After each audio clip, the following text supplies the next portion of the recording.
नवग्रहों में राजा सूर्यदेव जो अत्यंत प्रभावी ग्रह हैं, सर्वाधिक बलवान ग्रह हैं, जिनका विशेष आवामंडल है, विशेष प्रभाव है, क्षमता है, सामर्थ्य है, बल है, अनुशासन है।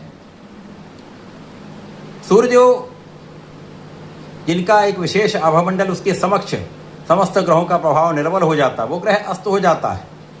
इसी प्रकार से शासन क्षमता के कारक सूर्यदेव, नेतृत्व के कारक सूर्यदेव हैं, शासन प्रशासन प्रशासनिक सेवाओं राजनीति के कारक सूर्यदेव हैं, पिता तथा आत्मबल के कारक सूर्यदेव हैं।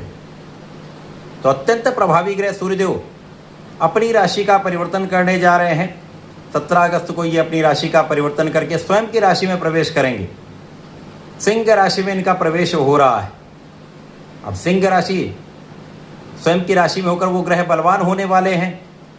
और ज्योतिष का नियम है, जब भी कोई ग्रह स्वराशि में पहुंच जाता है तो उस ग्रह का प्रभाव कई सौ गुना प्रबल हो जाता है। उसकी क्षमता, उसके प्रभाव में अत्यंत सकारात्मकता आ जाती है। सूर्यदेव जो साक्षात देव हैं, जिनका आगमन ही इस जीव जगत में प्राण का संचार कर देता है, प्रकाश का प्रवाह कर देता है, ऐसे प्रभावी ग्रह सूर्यदेव स्वयं की राशि में होकर महाबलवान होंगे। परंतु इन पर राहु की सीधी दृष्टि का प्रभाव भी होगा, जिसके कारण ग्रहण दोष भी लगेगा, जो निश्चित रूप से समस्त राशि के जातकों को प्रभावित भी करेगा। कुछ समस्याएं अवश्य ही उत्पन्न होंगी, लेकिन कुछ विशेष प्रभाव भी अवश्य प्राप्त होगा। जय श्री गणेश। नमस्कार, मैं आचार्य संजय द्विवेदी।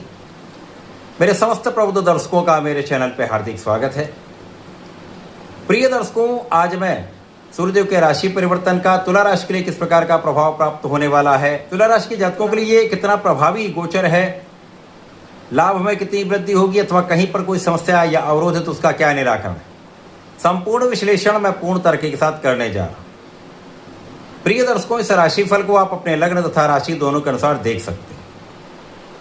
अब तुला राशि के लिए यदि हम अवलोकन करें, सूर्य आपके अत्यंत विशेष एकादश भाव के स्वामी है, लाभ आय इनकम हाउस के स्वामी यहाँ पर स्वयं की राशि स्वयं के भाव में प्रवेश कर रहे हैं, जो निश्चित रूप से महालाभकारी होने वाला है। प्रिय दर्शकों, सूर्य का जब परिवर्तन होता तो ये 0 डिग्री से प्रारंभ करके 30 डिग्री तक जाते हैं, जहाँ पर 7 से लेकर जो इनका 7 डिग्री पर प्रभाव था वहाँ से ये बलवान होना आरंभ हो जाते हैं। तो निश्चित रूप से जब ये यहाँ पर प्रवेश करेंगे तो प्रारंभिक स्थिति उतनी प्रबल नहीं होगी और राहु का जो ग्रहण दोष है इस समय अत्यंत प्रभावी होगा।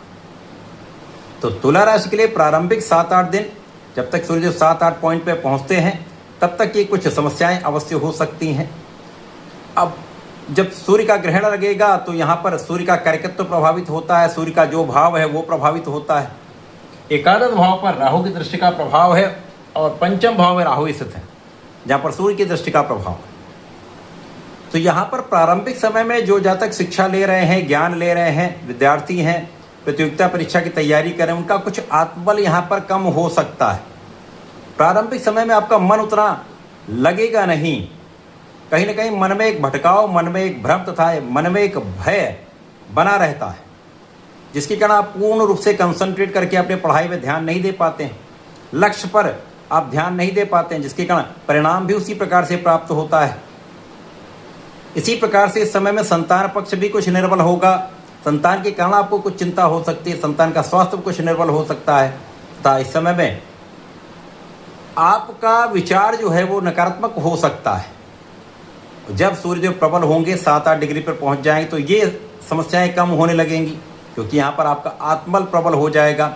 जब आपका कॉन्फिडेंस अच्छा हो जाता है और आपका विवेक जागृत हो जाता है तो आप बहुत विचारशील हो जाते हैं, आप गणनाएं करते हैं, आप कैलकुलेशन करते हैं, आप एनालिसिस करते हैं, आप सोच विचार कर कार्य करते हैं, तो त्रुटि की संभावना कम हो जाती है और आप सजग होते हैं, क्योंकि अज्ञात भय और भ्रम इसको सूर्य समाप्त करेंगे, आपका मनोबल अच्छा करेंगे और पिता का सहयोग देंगे, उच्चाधिकारियों का साथ मिलेगा, शासन प्रशासन का साथ मिलेगा, सरकारी संस्थाओं से लाभ मिलेगा, तो आपका प्रभाव भी बढ़ेगा, आपको लाभ भी बढ़ेगा।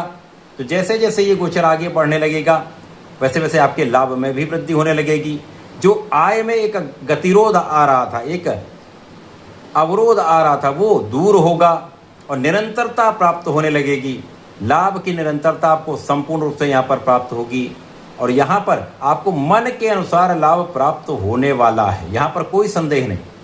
यद्यपि मन के अनुसार लाभ के लिए कुछ आपको प्रयत्न अधिक करना पड़ेगा, कुछ अधिक प्रयास करना पड़ेगा, लेकिन आपके मन के अनुसार काम अवश्य पूर्ण होंगे। तो विद्यार्थियों के लिए शिक्षा में मन के अनुसार परिणामों की प्राप्ति होगी। जो जातक प्रतियोगिता परीक्षा की तैयारी करें उनको उनके कार्य सिद्ध होने का ये समय आने वाला है। इसी प्रकार से इस समय में जो लोग संतान के कारण समस्याग्रस्त थे उनका ये पक्ष प्रबल होगा, संतान अच्छी होगी, संतान से अच्छे समाचारों की प्राप्ति होगी, चिंता आपकी कम हो जाएगी तथा भाग्य का साथ यहाँ पर प्राप्त होने लगेगा। जैसे जैसे गोचर आगे बढ़ेगा आपका भाग्य प्रबल होने लगेगा और भाग्य की प्रबलता तथा आपका प्रयास आपको आपके क्षेत्र में संपूर्ण लाभ देने वाला है। सरकारी सेवाओं से, सरकार से, राजनीति से विशेष लाभ प्राप्त होने लगता है। और सूर्य और राहु का जब बलवान प्रभाव कहीं ना कहीं एक योग बनाता है, चाहे वो दृष्टि का प्रभाव हो, चाहे वो युति प्रभाव हो, दोनों में वो व्यक्ति कूटनीतिज्ञ हो जाता है, वो राजनीतिज्ञ हो जाता है। तो राजनीति में बड़े अवसरों की प्राप्ति, बड़े लाभ की प्राप्ति निश्चित रूप से होती है। आपका कार्यक्षेत्र विस्तार ले सकता है, आपके अधिकार क्षेत्र का विस्तार हो सकता है। इसी प्रकार से आपके कार्य क्षेत्र में आपको अच्छे पद की प्राप्ति हो सकती है, आपको मन के अनुसार स्थान प्राप्त हो सकता है। अब यहाँ पर सूर्यदेव का साथ, सूर्यदेव की दृष्टि का प्रभाव निश्चित रूप से आय भी बढ़ाएगा, आय की निरंतरता बनी रहेगी, लेकिन यहाँ पर अनावश्यक व्ययों से आपको बचना चाहिए, बिना कारण व्यय से बचना चाहिए। इस समय में आपके सुख संसाधन बढ़ने का योग बनेगा, आपके सुखों में वृद्धि होगी, आपका ऐश्वर्य बढ़ेगा, भूमि भवन वाहन का सुख प्राप्त होने का योग बन रहा है। पिता का पूर्ण साथ मिलता है, पिता समान अधिकारियों का पूर्ण साथ आपको मिलेगा, सहयोग मिलेगा तथा इस समय में स्वास्थ्य समस्याएं पहले से कम हो जाएंगी। आपका स्वास्थ्य अच्छा रहेगा तो आप अपने क्षेत्र में पूर्ण प्रयास कर पाएंगे, सही ढंग से आप अपना काम कर पाएंगे तथा पढ़ाई में पूर्ण कंसंट्रेट कर पाएंगे। सूर्य का ये राशि परिवर्तन तुला राशि के लिए अत्यंत महत्वपूर्ण भी है। इस समय में आपको सूर्यदेव को जल देना चाहिए। ओम गृणी आदित्याय नमः का जप करके जल देंगे, विशेष लाभ मिलेगा तथा भगवान भोलेनाथ पर जलार्चन करें। गंगा जल तथा पंचामृत से अभिषेक विशेष लाभदायी होता है। श्रावण माह भी है, इस समय यदि आप ऐसा कर लेंगे तो साक्षात महादेव के आशीर्वाद का लाभ आपको प्राप्त होने लगेगा। तो ऐसा करके इसका उपयोग करें, लाभ लें। धन्यवाद, नमस्कार।